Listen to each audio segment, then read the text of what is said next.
Assalamualaikum warahmatullahi wabarakatuh. Salam hangat semuanya. Nama saya Muhammad Arsya Zumar selaku koor kelompok OKK RK 153. Kami ber-16 memilih tema proyek dalam hal pengembangan sumber daya manusia yang kemudian kami fokuskan kembali kepada pengembangan pelaku UMKM yang ada di Indonesia. Setelah melihat data yang disediakan oleh kementerian, kami pun melakukan survei lebih lanjut dan pada akhirnya kami menemukan bahwa masih banyak sekali para pelaku UMKM yang belum memaksimalkan teknologi untuk membantu penjualannya. Maka dari itu, kami mencanangkan sebuah webinar untuk mendorong para pelaku UMKM agar sadar akan pentingnya mengikuti perkembangan zaman. Tidak lupa juga, kami menghadirkan pembicara yang telah tersertifikasi pada bidangnya untuk membantu menyukseskan webinar ini.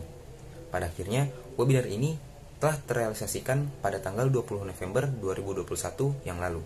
Oke, jadi inti dari proyek yang dilakukan oleh RK 153 ini adalah webinar UMKM Tech Savvy dengan tujuan untuk mengembangkan SDM yang Indonesia miliki, dan dalam hal ini UMKM, di mana UMKM bisa menjadi tulang punggung ekonomi Indonesia karena memang sebagian besar PDB Indonesia itu terpengaruh juga oleh aktivitas UMKM. Dan di sini RK 153 melihat adanya kekurangan dalam literasi teknologi, karena di mana teknologi ini sangat dibutuhkan dan sangat bisa membantu melancarkan usaha online yang bisa dimiliki oleh para pelaku UMKM ini. Baik offline maupun online, kita membantu mereka untuk bisa lebih memelekkan mata mereka pentingnya teknologi bagi ekonomi Indonesia di masa pandemi ini contohnya, atau di masa berkelanjutan tahun-tahun berikutnya akan sangat diperlukan teknologi-teknologi supaya ekonomi Indonesia bisa menjadi efektif lagi dan bisa bersaing dengan dunia luar. Maka dari itu kita memperkenalkan aplikasi-aplikasi yang setidaknya bisa membantu sedikit dari aktivitas usaha online mereka seperti Hootsuite, WA Business, dan Canva. Itu sangat membantu dalam memperlancar ekonomi Indonesia dengan membantu UMKM ini bisa lebih mengenal tentang aplikasi-aplikasi tersebut. Dan dari pembicara kita juga dijelaskan bagaimana memulai bisnis yang bisa memaksimalkan profit supaya bisa lebih efektif lagi dalam mengambil konsumen yang lebih besar lagi.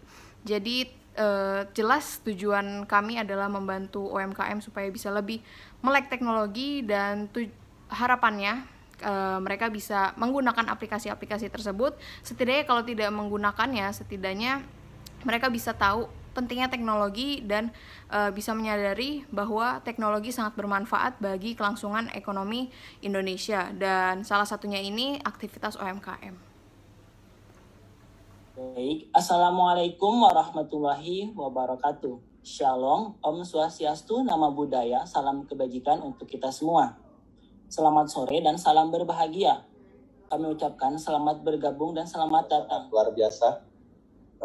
Apresiasi dan ucapan terima kasih saya ucapkan kepada Ibu Heni Damayanti yang sudah berkenan untuk mengisi webinar. Sebelumnya saya ingin berterima kasih, amat sangat berterima kasih atas ketersediaan Bapak, Ibu, karena telah menyempatkan datang ke acara ini. Sebelumnya, acara ini merupakan bentuk output dari mata kuliah kewirausahaan. Trainer UMKM untuk program OKOC di Jakarta. Jadi banyak sekali pelaku UMKM di Jakarta yang mengikuti program OKOC ini. Bukan hanya mendapatkan pelatihan bagaimana membangun bisnis, kemudian aku ingin bertanya terkait dengan cara kita membranding produk sendiri gitu. Karena dari pengalaman yang aku punya, aku tuh mengalami kesulitan dalam hal membranding produk tersebut. Lalu satu lagi, ketika produk aku sertifikat ini saya berikan kepada Bu Eni sebagai bentuk apresiasi dari kami dari RK 153 atas. Lalu yang kedua itu saya akan menggunakan Instagram. Yang lebih direct di sini ada dua pilihan, yaitu Instagram pribadi dan karena masih kosong, terus udah kayak gitu, karena di sini ornamennya masih kosong, Bapak Ibu sekalian bisa juga tambahkan elemen yang ada di ujung kiri. Di sini Bapak Ibu juga bisa. Jawaban dari pertanyaan pertama ini apa? Salah satu contoh konten interaktif tadi, mungkin kita bisa bikin gambar terus kita tanya dan dibikin polling gitu Kak. Jadi kayak followernya tuh milih gitu. Misalnya kalau kita bikin bisnis kayak